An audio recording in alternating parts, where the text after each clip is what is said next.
Hello, Mike Hall here, CEO of Paul Fraser Collectibles, and welcome to episode 5 of my top tips on what to buy in the rare collectibles market right now, firstly for pleasure, but also for future profit.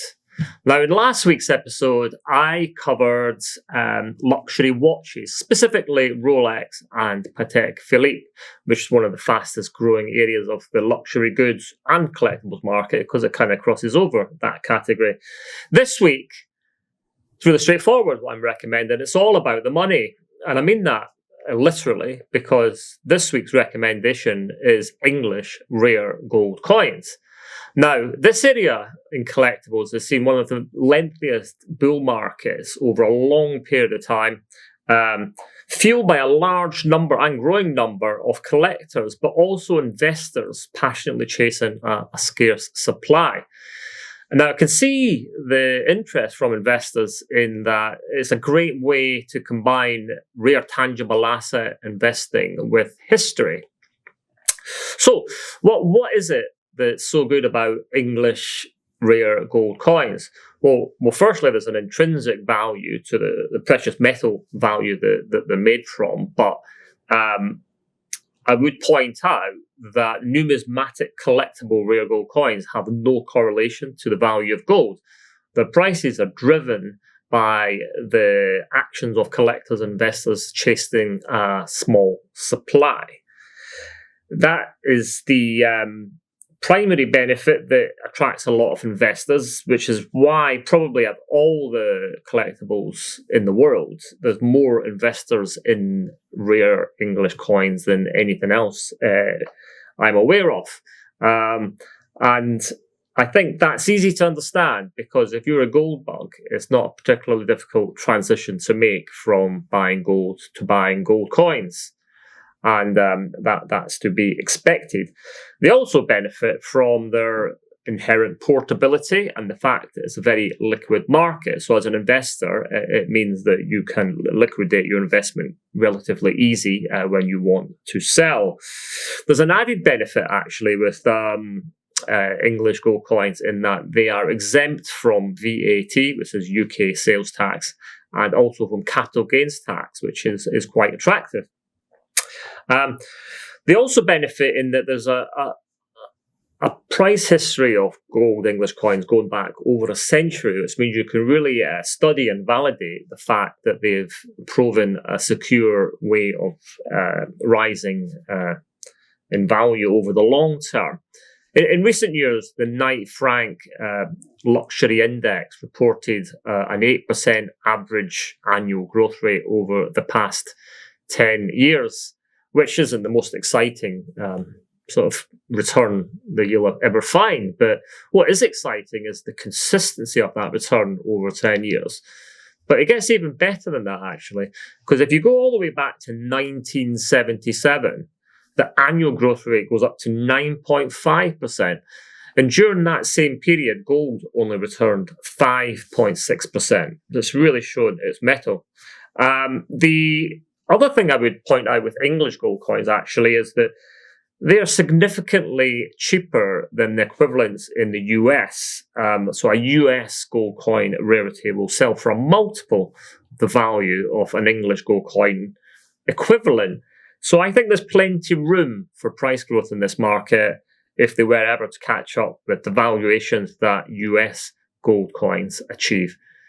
Putting aside all those hard-nosed investment attributes, there's another factor, really, which is that there is a real privilege and pleasure in handling these pieces of history. There's no better time capsule to connect you with the past than a rare coin, and it is truly awe-inspiring and can bring great pleasure as well as profit. So what things to watch out for if you are buying gold coins? Well, first and foremost, I want to say that I am not recommending that you buy gold bullion here, which is no different from buying gold, really. This is about numismatic, collectible, rare English coins. That is because their prices are driven by passionate people trying to own these things, and there's not enough of them, so the prices rise. So it's an entirely different price dynamic to the price of gold. Second thing is condition is super important with coins. Coins with condition issues will sell for significantly less than higher grade quality coins. Now, the coin market specifically benefits from a very well-established grading and authentication service where coins are slabbed and given a grade number. And that number effectively gives the valuation of that coin, which commoditizes the ability to buy and sell coins without any of the ambiguity as to what a coin is worth. When it comes to authenticity in any collectibles market, there's issues there. In coins, there's a number of things to watch out for. One example would be a coin is only allowed to be cleaned when it is taken from the ground. And thereafter, any professional cleaning will significantly reduce the value of that coin. So that's just one example of the kind of things to watch out for in a multitude that I can't cover in this short segment. However, what I would recommend is that you make sure you buy your coins from a trusted source, particularly a dealer or an auction house that has a name and reputation to protect. Stick to the iconic coins where there's a large number of collectors. I can give you sort of three examples of English coins that are super well known and also valuable. There's 1937 Edward VIII sovereign, which is one of the rarest coins in the world. There was only 6 produced because obviously abdicated. 4 are in museums and 2 are in private hands. That's worth over £1 million. You've also got the 1933 George V penny. 6 or 7 were made. Again, some were kept with Royal Mint, some were in museums. There's 3 under buildings, 2 of which have been retrieved. And yeah, that's worth a lot less actually, but that's worth £120,000. You've then got the 1643 Charles I Triple Unite, which is worth around £50,000, very much dependent on condition. So I'd now like to move on to share with you 3 wonderful time capsules and periods in English history captured on a coin. So let's move on to that. And I get my gloves on because you do not want to scratch these valuable coins. The first coin I would like to share with you is this Elizabeth I Crown gold pound from the 6th issue, 1594 to 96.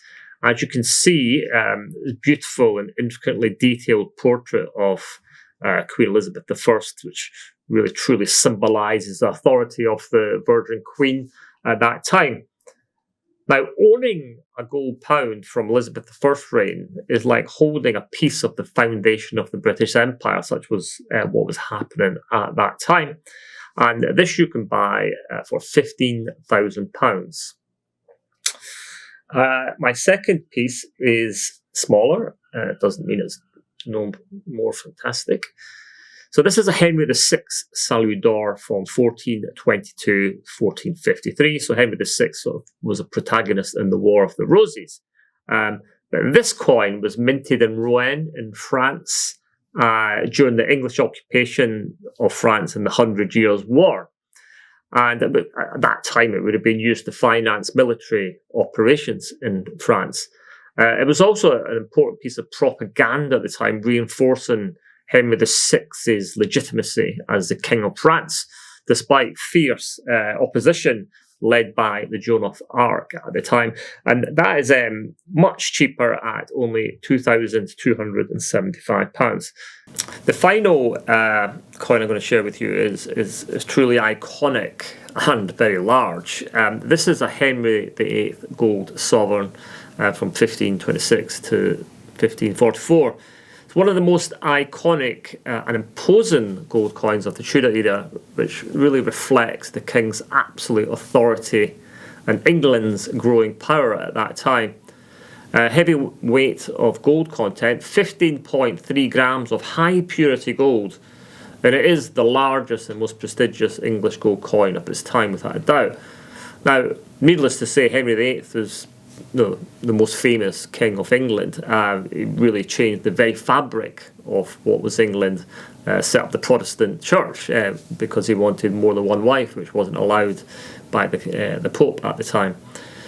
Now, this coin is being graded by the NGC, which is the largest and most respected coin grader in the world, and it's been graded as AU55.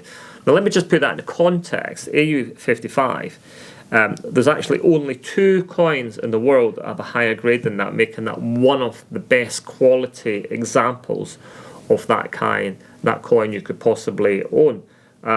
And that's reflected in its value, which is £80,000.